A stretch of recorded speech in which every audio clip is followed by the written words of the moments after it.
Hello bachcho, welcome to Boom Academy. Problem says in the given circuit diagram, a wire is joining points B and D. The current in this wire is, हमें ये जो BD wire है इसमें current बताना है, ठीक है। तो चलिए हम लोग सॉल्व करते हैं इसे। इस वायर में देखते हैं कितना करंट होगा, ठीक है। तो देखिए इससे करंट निकालने से पहले हमें ये निकालना पड़ेगा टोटल करंट क्या है। तो टोटल करंट के लिए इसे हमें सॉल्व करना पड़ेगा, ठीक है। तो मैं यहाँ पर इसका इक्विवेलेंट सर्किट डायग्राम बना रहा हूँ। यहाँ पर ध्यान से देखिएगा, ये 20 वोल्ट की हमारे पास बैटरी लगी हुई है, ठीक। अब देखिए जैसे ही इन बीडी वायर को एक वायर के थ्रू इसे कनेक्ट किया जाएगा बीडी पॉइंट्स को, तो क्या होगा, इनका पोटेंशियल सेम होगा। इनका पोटेंशियल सेम होगा तो मैं इन्हें ऐसे भी जोड़ सकता हूँ क्या, ये मेरे पास 1 ओम का रजिस्टर हो गया और इधर नीचे की तरफ कर लेते हैं 4 ओम। इन्हें ऐसे जोड़ा जा सकता है क्या, ऑब्वियसली आप समझ गए होंगे, ठीक है, क्योंकि सेम पोटेंशियल रहेगा तो इन्हें ऐसे हम जोड़ सकते हैं, ठीक। और ये ऐसे जो हमारे पास है और यहाँ से टर्मिनल जोड़ देते हैं बैटरी। ये वाला एंड इसका ए है, ये वाला सी है, ठीक। तो यहाँ पर देखो क्या होगा, हमारा जो आर इक्विवेलेंट, ये 1 ओम है, ये 4 ओम है और ये 2 ओम, ये 3 ओम। इनका ये दोनों किस में है, पैरेलल में। तो parallel or equivalent for parallel के लिए क्या होता है, पैरेलल के लिए जो होता है, ठीक है। तो पैरेलल के लिए होता है आर इक्विवेलेंट, दो रजिस्टर के लिए मैं डायरेक्ट बता दे रहा हूँ, ठीक है।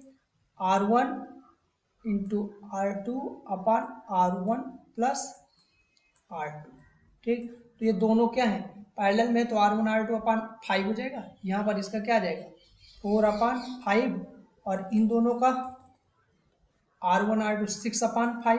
तो ये दोनों किस में आएंगे, सीरीज में। तो आर इक्विवेलेंट फॉर सीरीज क्या होता है, सीरीज के लिए आर इक्विवेलेंट का फॉर्मूला, तो आर इक्विवेलेंट होता है R1 प्लस R2। तो ऊपर का जो R1 R2 आया है हमारा सीरीज में आएंगे तो 4/5 प्लस 4/5 6/5, ठीक है। तो इसे आर इक्विवेलेंट को फर्दर सॉल्व करेंगे, यहाँ से कितना आ जाएगा 10/5 मतलब 2 ओम आ जाएगा। तो आर इक्विवेलेंट हमने यहाँ से निकाल लिया सर्किट का, वो कितना आ गया 1 आ गया, 2 आ गया, ठीक। अब हमें आर इक्विवेलेंट मालूम है तो करंट निकाल लेते हैं, टोटल करंट कितना होगा सर्किट में। करंट ओम्स लॉ लगाते हैं, यहाँ पर ओम्स लॉ क्या होता है, V बराबर I R। V कितना है 20, I नहीं मालूम, R मालूम है 2, तो I कितना हो गया 10 एम्पियर। 10 एम्पियर का करंट फ्लो हो रहा है पूरी सर्किट में। यहाँ से जो करंट निकल रहा है इस बैटरी से वो कितना है 10 एम्पियर। अब 10 एम्पियर का करंट जो है यहाँ पर जाकर के बढ़ जाएगा। देखिए किस रेशियो में बैठेगा, ये बहुत इंपॉर्टेंट है। इस कंसेप्ट को मैंने देखा है बहुत बार पूछा गया है, हर बार घुमा फिरा कहीं ना कहीं इसी कंसेप्ट को पूछते हैं वो, ठीक है। तो ये करंट जो है हमारा कैसे बटेगा, ओम्स लॉ हम लोगों ने देखा था, V बराबर आई आर। ये दो वायर है, रजिस्टर है, एक ओम का, एक 4 ओम का, ठीक है। 1 ओम 4 ओम का कैसे कनेक्टेड है, ये पैरेलल में कनेक्टेड है। अगर ये पैरेलल में कनेक्टेड है तो इनकी पूरा जो पोटेंशियल ड्रॉप होगा वो आपको मालूम है सेम रहेगा। अगर ये पोटेंशियल सेम हो जाए तो आई और आर में रिलेशन क्या होगा, इन्वर्सली प्रोपोर्शनल का होगा। मीन्स आई इन्वर्सली प्रोपोर्शनल क्या हो जाएगा आर।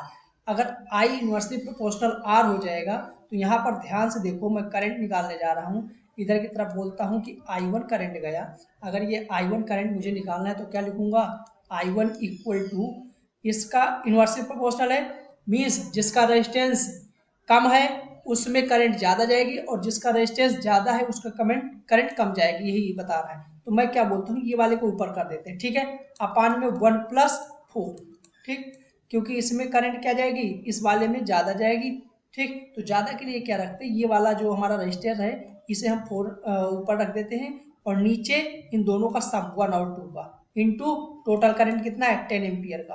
तो इसे जैसे सॉल्व करेंगे I1 इक्वल टू कितना आ जाएगा मेरे पास, I1 आ जाएगा 8 एम्पियर। I1 यहाँ पर 8 एम्पियर मीन्स जो हमारी AB वायर में करंट जो बह रही है वो कितनी है 8 एम्पियर की। 8 एम्पियर करंट यहाँ पर आएगा, ठीक है। और यहाँ पर करंट इधर की तरफ मैं बोल देता हूँ I2 निकलता है, ठीक है, ये है I3।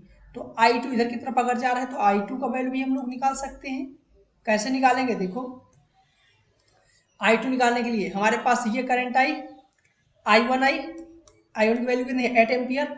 अब इधर की तरफ कितना जाएगा, फिर यहाँ पर दो रास्ता उसे मिल गए और दो रास्ता इधर की तरफ आप लोगों को दिख रहा है। यहाँ देखो, अगर यहाँ से इसके क्रॉस हम जाएंगे तो पोटेंशियल ड्रॉप कितना हो जाएगा, V बराबर आई आर। V हमने निकाल लिया है, V निकल आएगा। I हमारे पास है 8 और R है 1, तो यहाँ पर 8 वोल्ट का पोटेंशियल ड्रॉप हो गया। रिमेनिंग पोटेंशियल यहाँ से ड्रॉप होना है, तो यहाँ पर कितना होगा 12 वोल्ट का पोटेंशियल ड्रॉप होगा। तो यहाँ पर V बराबर आई आर क्या हो जाएगा, V बराबर आई आर लगा देंगे। ठीक है, V कितना है यहाँ पर 12 है और I नहीं मालूम, R कितना है 2, तो I इक्वल टू कितना आ जाएगा 6 एम्पियर। आसान सा है। अगर यहाँ पर 6 एम्पियर का करंट है इस वाले में, I2 इक्वल टू कितना आ गया 6 एम्पियर। आप खुद ही सोचो, अगर यहाँ से हमारे पास करंट आ रहा है 8 एम्पियर का, इसमें जा रहा है सिर्फ 6 एम्पियर, तो बकाया कहाँ जा रहा होगा 2 एम्पियर यहाँ पर जा रहा होगा। आसान सा है। ठीक है, ये खामखा वो नहीं लगाएंगे, उसमें हमारा गड़बड़ हो जाता है। ठीक है, सो ये चीज़ हमारे लिए ज़्यादा सूटेबल है। कौन सा ऑप्शन हो जाएगा, बी। आई होप ये आपको समझ में आया हो। अगर समझ में आता है तो अपने दोस्तों को भी शेयर करना। Thank you.